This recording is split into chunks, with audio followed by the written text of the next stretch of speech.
새벽기도 시간에 하나님께서 우리에게 주시는 말씀은 창세기 12장 10절에서 20절 말씀입니다. 제가 봉독하도록 하겠습니다. 그 땅에 기근이 들었으므로 아브람이 애굽에 거류하려고 그리로 내려갔으니 이는 그 땅에 기근이 심하였음이라. 그가 애굽에 가까이 이르렀을 때 그의 아내 사레에게 말하되 내가 알기에 그대는 아리따운 여인이라. 애굽 사람이 그대를 볼 때에 이르기를 이는 그의 아내라 하여 나는 죽이고 그대는 살리리니 원하건대 그대는 나의 누이라 하라. 그러면 내가 그대로 말미암아 안전하고 내 목숨이 그대로 말미암아 보존되리라 하니라. 아브람이 애굽에 이르렀을 때 애굽 사람들이 그 여인이 심히 아리따움을 보았고 바로의 고관들도 그를 보고 바로 앞에서 칭찬하므로 그 여인을 바로의 궁으로 이끌어들인지라. 이에 바로가 그로 말미암아 아브람을 후대함으로 아브람이 양과 소와 노비와 암수 나귀와 낙타를 얻었더라. 여호와께서 아브람의 아래 사레의 일로 바로와 그 집에 큰 재앙을 내리신지라. 바로가 아브람을 불러서 이르되 내가 어찌하여 나에게 이렇게 행하였느냐. 내가 어찌하여 그를 내 아내라고 내게 말하지 아니하였느냐. 내가 어찌 그를 누이라 하여 내가 그를 데려다가 아내를 삼게 하였느냐. 내 아내가 여기 있으니 이제 데려가라 하고 바로가 사람들에게 그의 일을 명하매 그들이 그와 함께 그의 아내와 그의 모든 소유를 보내었더라. 아멘. 갈대아 우르 즉 메소포타미아 지역을 떠나 이동하고 있었고 하나님께서 아브람에게 나타나셔서 본토 친척 아비를 떠나 내가 내게 명할 땅으로 가라 이렇게 말씀하셨습니다. 하나님께서 아브람을 큰 민족으로 이루어주시고 복을 주시며 이름을 창대하게 하실 것이라고 모든 족속이 너로 말미암아 복을 받을 것이라는 어마어마한 축복을 받았습니다. 깨어있는 중에 말씀하신 것인지 꿈에서 말씀하신 것인지는 모르겠습니다. 확실한 것은 하나님께서 직접 아브람에게 말씀하셨습니다. 얼마나 감격스러웠을까요? 얼마나 좋았을까요? 특별한 부르심을 받은 아브람은 순종으로 그 걸음을 시작하고 가나안에 도착합니다. 여호와께서 다시 아브람에게 나타나셔서 이 땅을 내 자손에게 주리라 하시니 바로 그곳에서 아브람은 하나님께 제단을 쌓았습니다. 즉 예배하였습니다. 복 주시는 주님 앞에 당연한 인간의 모습을 보이며 아름답게 이 장면이 끝났습니다. 그런데 그 땅에 바로 그 땅에 기근이 들었습니다. 조금 전에 하나님께서 어마어마한 축복을 약속하셨는데 시련이 바로 온 것입니다. 기근, 땅이 마르니 풀을 뜯을 수가 없습니다. 아브람이 기르던 동물들이 풀을 먹을 수 있는 곳이 없게 되었습니다. 밭에서 무언가를 자라게 할 수도 없습니다. 가나안, 지금 이스라엘 팔레스타인 지역입니다. 이 지역은 우기가 6개월, 건기가 6개월입니다.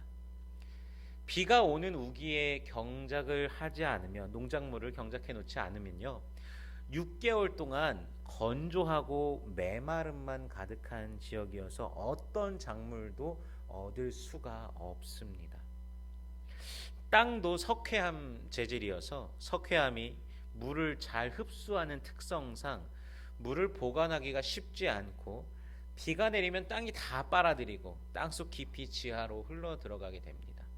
그러다 보니 물을 구하기가 어려워서 우물을 차지하기 위한 다툼도 많이 있는 곳이었습니다.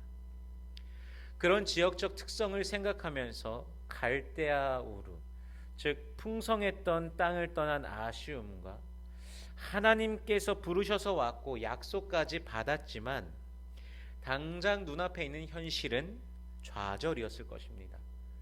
그래서 그 아내 사레와 함께 애굽 즉 이집트로 옮겨갑니다. 이집트에는 나일강 상류로부터 흐르는 풍부한 물이 그 작물들에게 계속해서 지속적으로 공급되면서 작물들이 자라고 풍부한 먹을거리, 문명이 자라고 있었습니다. 어마어마한 그곳을 바라보면서 들어갈 때는 분명 두려운 마음이 들었을 것입니다. 고대 사회는요, 가족들을 중심으로 커뮤니티가 이제 이루어져서 가족, 친척, 힘 있는 자들이 힘 없는 자들을 누르면서 정복하고 다스리는 구조가 되어 있었는데, 다 버리고 떠난 아브람으로서는 함께 떠난 아내인 사레, 조카 롯, 그의 종들, 얻은 사람들, 이 정도만 있으니 큰 도시에 들어가면 분명히 몰살 당할 수 있는 상황인 것입니다. 게다가 아내인 그 사레의 아름다움을 보고 빼앗아 가려고 분명히 나를 죽일 것이다라는 두려움이 아브람에게 있었습니다. 그래서 사레에게 사람들이 너의 아름다움을 보고 나를 죽이고 너만 살릴 것이니 나의 누이라고 하라. 실제로도 친척 누이니까요.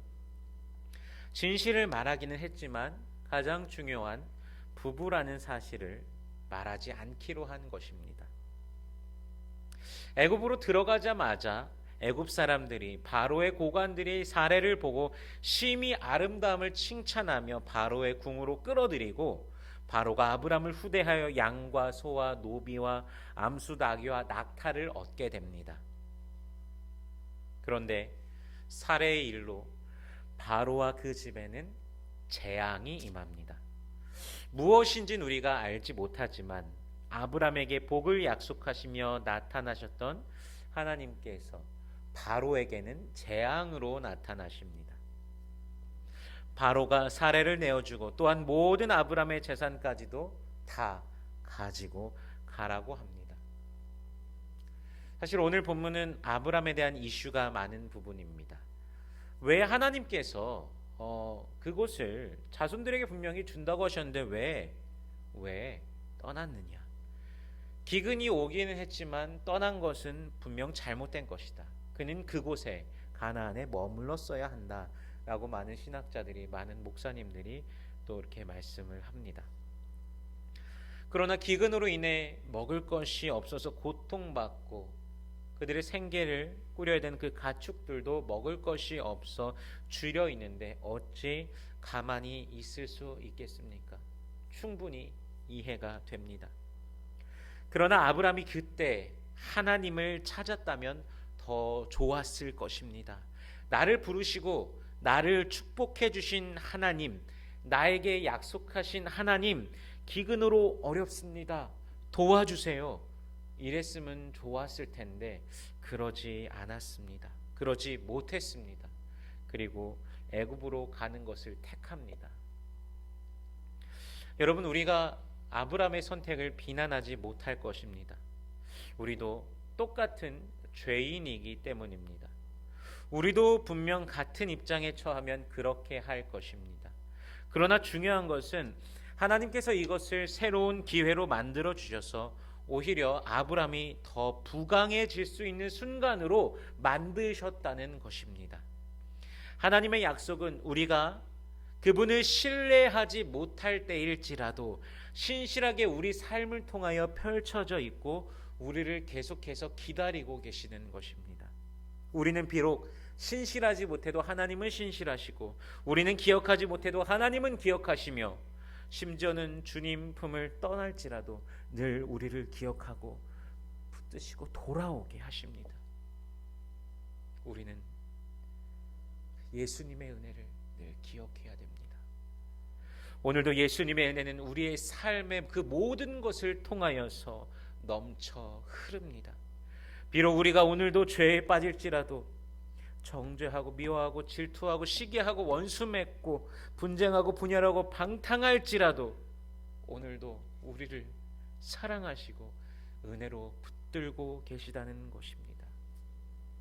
기억하길 원합니다. 그 은혜를, 그 은혜 안에 살아가기를 원합니다. 오늘 바로 찬양의 제사로 하나님께 영광 돌리며 살아가는 우리 모든 성도님들 되시기를 주님의 이름으로 축원합니다.